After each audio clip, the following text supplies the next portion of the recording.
tonight. I hope you have a fantastic rest of your evening. Thanks again for all your support. And I believe I'm handing over to our coxswain, Tom Bryce and Amelia Carpenter. Are you guys happy, ready to talk now? Over to you guys. Thank you very much. Have a lovely evening.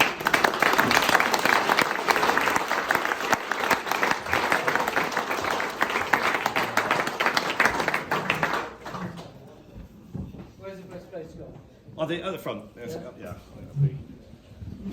Sorry, Luke. Sorry, yeah. I'm going to make quite right.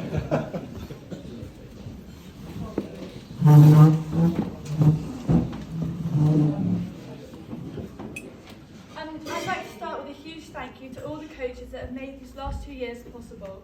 I know it hasn't been the easiest of years with COVID, illness and skateboarding accidents, but the effort you've put into the girls' section has meant our squad has really developed and progressed throughout the last couple of years. This has been demonstrated by Zoe's first race in the single being at Dorney Lake and her second being National Schools Regatta. Olivia's first race was the quad at Schools Head of the River, and she'll be finishing the season off with competing at Henley Royal Regatta, as you do. Although Millie has had a rough start at Bluecoat, capsizing at the start of a head race after telling all her old crewmates how much she's improved, she too has had a great season of racing at Schools Head of the River and at National Schools, with Olivia in a double. They have made a great pairing and have had lots of fun, learning lots about each other and enjoyed competing on the national stage. Due to the immense effort that has gone into the training from the coaches and athletes, we can't wait to see how the girls' rowing squad will do at Henley Women's and Henley Royal. Again, a massive thank you to all the coaches who have given so much time, dedication, commitment and effort to supporting and developing us. I'd like to thank the rowing boys for the friendship and laughter over the last 2 years. You've made us feel welcome and encouraged and pushed us when we've needed it. It's just a shame about your taste in music, Lily and Tom. Personally, I'd like to say a huge thank you to you, Alan. I came to Bluecoat because of you and I've learnt a lot and will be forever grateful for your feedback, support, encouragement and positivity. Illness and accidents aside, I've had an amazing 2 years and look forward to girls racing going from strength to strength at Bluecoat. Alan, your patience is outstanding and you've kept me going through some rough periods, but I look forward to continuing with rowing at uni. From all of us, to all the coaches, thank you.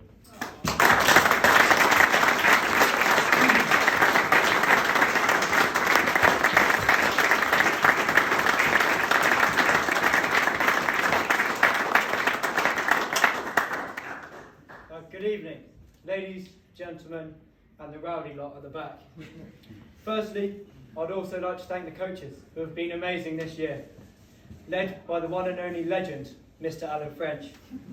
We're unbelievably lucky to have him here at Bluecoat, leading the club into the success we've recently enjoyed. And on the 14th of March this year, we made school history, just to remind anyone who forgot.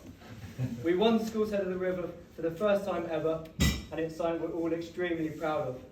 However, even this didn't happen with some drama, when our race time and winning position was taken away several times afterwards, until results were finally confirmed hours after we had raced, which I'm sure Alan remembers fondly.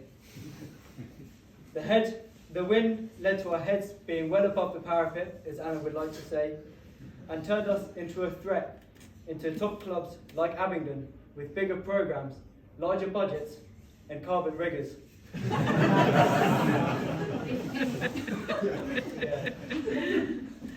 Over the past couple of years, whilst the rest of the country struggled with COVID, Alan didn't miss a beat. He kept us training at home and made daily Teams calls to check in with the rowers. And this meant, when we eventually got back to racing, we were ready to rip Abingdon's faces off. This year, we've had the pleasure of going on 2 training camps to Wimbledon, which has really helped us on our quest to become Oxford Brooks.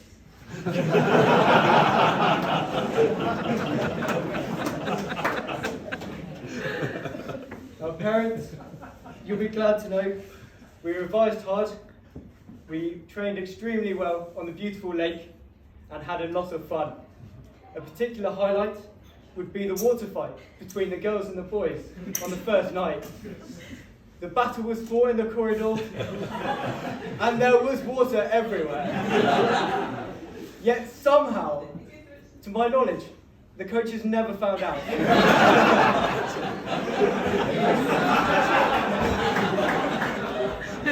Even when Liam turned up for the first training session in soaking wet kit.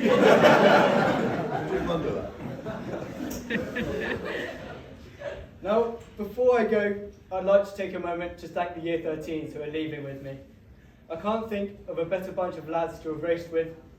And I'll start, of course, with a giant standing at 6'5", known to us as Mr. Parrington. He always has a positive attitude, a cheeky smile, and as Alan would love to say, he's a radiator of the group.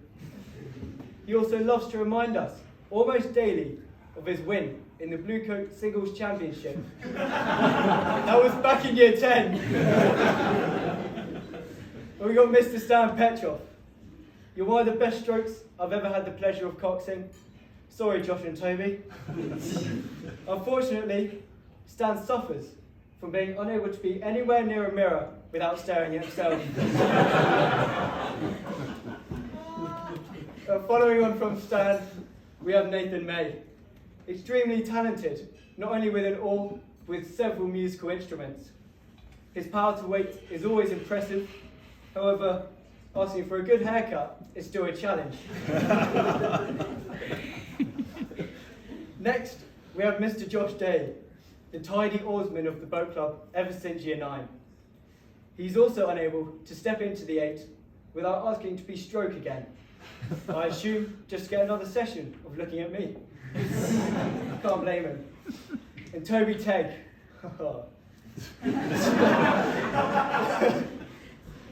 The true power machine of the boat. However, with the mullet, it's a shame he's still unable to take a stroke when the boat isn't level. And lastly, Mr. Louis Smith. You may always find yourself in bow 4, but your ability to make anybody laugh at any moment is priceless. Now, before I finish, there's one more rower leaving. Unfortunately, he couldn't train or race with us this year due to his back surgery, and that is Mr. Charlie Kirk, having just been asked why you're even here tonight.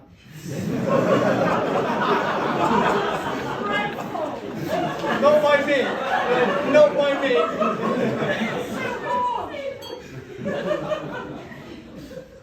Now, Charlie, your constant positive comments and interesting posture has been missed greatly. Now, I wish you all good luck in your future rowing careers.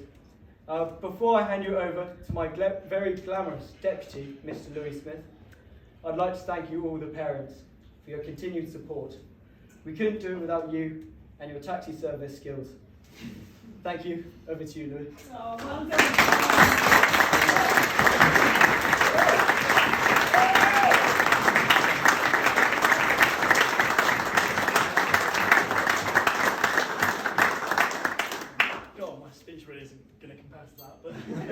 Right, evening everyone. I'm going to keep this pretty short, my voice is a bit dodgy today, but seeing as everyone else got roasting, I thought, do the honour. But always with the voice breaks in the coxing seat. Yes, ever since Year 9, voice is always broken. Really kind of puts me off. I'm at rate 40, but that's been great. And honestly, Tom, I really couldn't have asked for better cox, so you've been great. And now, obviously, on to Alan as well. I know I'm not just speaking for myself when I say that Alan's been a fantastic leader. My experience of running Blue Coat has been exceptional, and we just have such respect for Alan and all the other coaches. Although, I mean, it's not exactly been easy coaching us, and, well, me, but I remember when we were in Year 10, I apologise for the South African accent, Nikki, when Tim, our South African coach, described us as being a bunch of dickheads on the land, but you've got a lot of potential and you know how to make the boat go fast. So it's been fair to say we could Alan some interesting challenges with the characters in our senior squad and even lower down the squad as well. But Alan's always responded positively, driving us to go faster and achieve our own personal goals. He puts our well-being at the heart of everything he does, and it shows in the results he's achieved and still is achieving for the club. Alan has always cared so much, and I'll go as far as to say he's like a third parent to some of us. However, only one person has Alan for a dad, and that's Freddie, I like to call him Little Freddie, but Alan's already got him weightlifting booked. And I'd imagine Freddie is getting pretty close to Alan's 2K by now. And now, for your present, it's on the table over there. We were going to get you an indestructible clipboard, but we couldn't find it. Thank you very much. Actually.